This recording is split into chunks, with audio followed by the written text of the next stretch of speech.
Oh boy. Mm.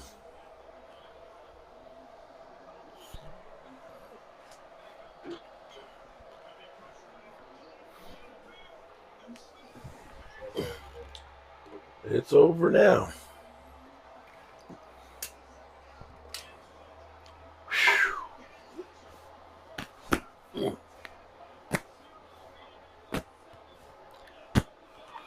Well, good evening, good people. Mark Holmes here with barely a voice.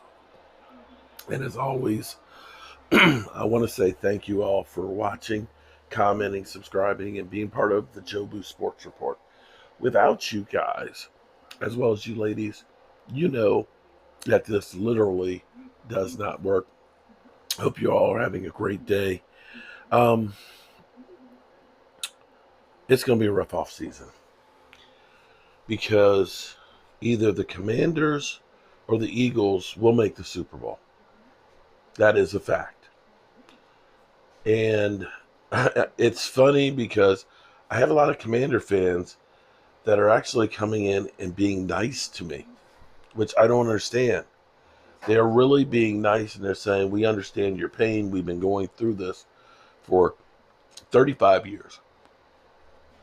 And they feel bad.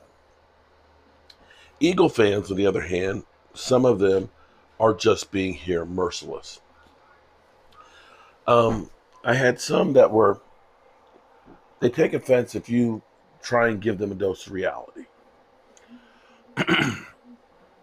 I keep having all these Eagle fans that come in and say, Dak just sucks. He's not a real quarterback like Jalen Hurts. So I pointed out Jalen Hurts has been in 7 playoff games. And he's been to a Super Bowl and now to an NFC Championship game. And that is amazing in itself. It is great. And he played a part in it. But he's not the sole reason why they're there. You would think that they were talking about him like he's Dan Marino, that it was because of his passing ability to be there. In 7 playoff games, he's got 1,346 yards passing and 7 TDs. One TD pass a game. Now, he does use his legs, which is also key as well. But if you were to take Saquon off of that team, you're not in the NFC Championship game. Not even close. And some Eagle fans, they go off and they go after me. And I kind of lost my cool tonight without having a voice. Because when people come in and say, I'm stupid or you don't do your research, bro, everything I say out here, believe me, I look it up.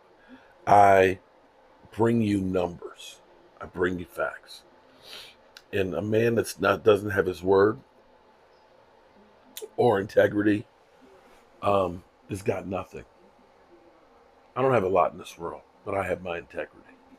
And when somebody comes in my house and basically calls me a punk ass bitch, I will respond. So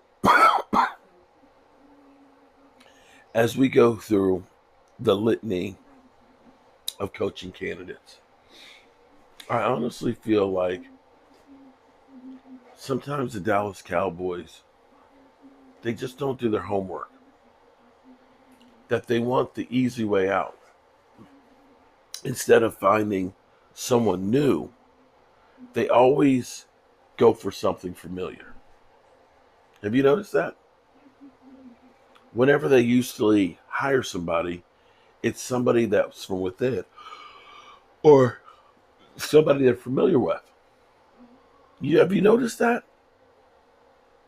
And I think it's because they don't want to do their homework. I'm not going to say that Mike McCarthy was a bad hire for the Cowboys. I think had the Cowboys worked more with him and given him more things to work with, maybe we would have been a Super Bowl team. I can't look at what Mike McCarthy had as a coach with the Cowboys and how he had to work with the Joneses versus Jimmy Johnson where Jimmy Johnson had carte blanche and didn't hear, we can't afford. So these are things I look at with that situation. But when you think of them not necessarily doing all the research, it really makes sense. Instead of dealing with somebody like Derrick Henry, it's just easier to say, hey, there's Zeke. We know him. Bring him back. And a lot of times, I think of when it comes to the draft, if you've noticed, the Cowboys have a propensity to bring in guys that are damaged goods. They're named players that have fallen because they've been injured. And the Cowboys have to get away from this. They continue to draft guys that are broken in college. They continue to sign guys with injuries. And I can't look at any of the situations and say, man, that was a great move. You think about Morris Claiborne, who they moved up. They took the first or second round draft pick and they moved up because they said this was the best defensive player in the draft. That's what the experts said. But he had a career injury history of problems with his wrist being messed up. Came to camp and we're OTAs. It's broken up. It can't work out. And he never really worked out for us. I think about a guy like Landrovich, who had neck injuries and problems in college. They draft him. I think of Jalen Smith, who most teams stayed away from because they said, we don't know that he'll ever play a single play in the NFL. Now, he did have one good year, but that catastrophic knee injury with the dropped foot, he never got to the potential of what he could have been. And I can go on because you can look at Michael Gallup, who they decided to sign to a $54 million contract while he was recovering. Terrence Steele, $92 million contract while he's recovering from an ACL. You see my point here. And now we're even looking at Damone Clark will probably be a cap casualty because him literally having his back fused together, his vertebrae. Another guy that never was able to reach a potential. And I think part of the reason why they get these guys or do these guys is going back to the homework. Everybody knows the big name players. Everybody knows. Everybody knew who Randy Gregory was. And it's easy to go through and say, well, I know him because he was in the first round. It should have been a first round guy, but he fell because of smoking weed.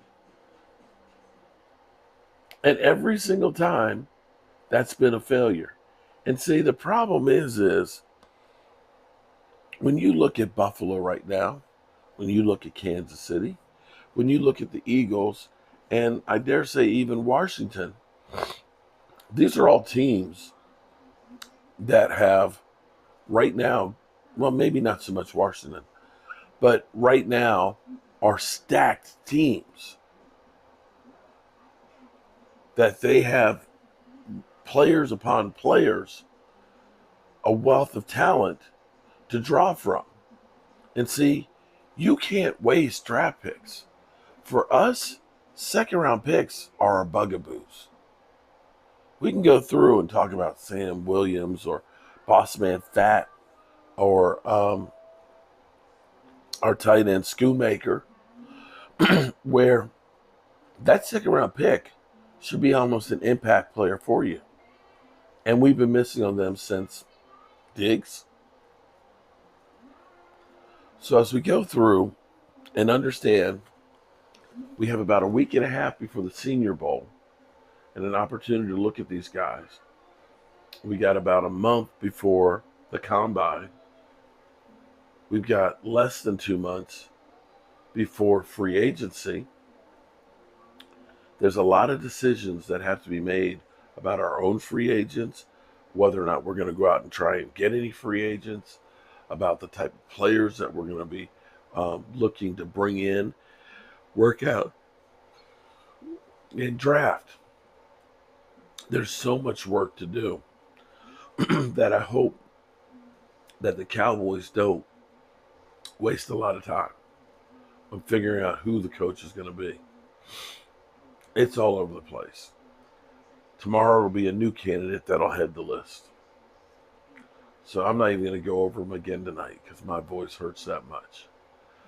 I'm hoping it'll feel better tomorrow. I'm hoping I'll be here tomorrow. And I'm going to end this like I always do. Remember to tell the people you love how much you love them, because you might not get the chance again, people, and I love you. And we'll see how the sound is. I finally found my smart mics and charged them up, and we'll see how this sounds. Hopefully it sounds better than the regular microphone that's on my cell phone, because then I can start to use these when I cook, and hopefully get better sound quality for my other channel. Alrighty, good people. I love you, and I'll see you all soon.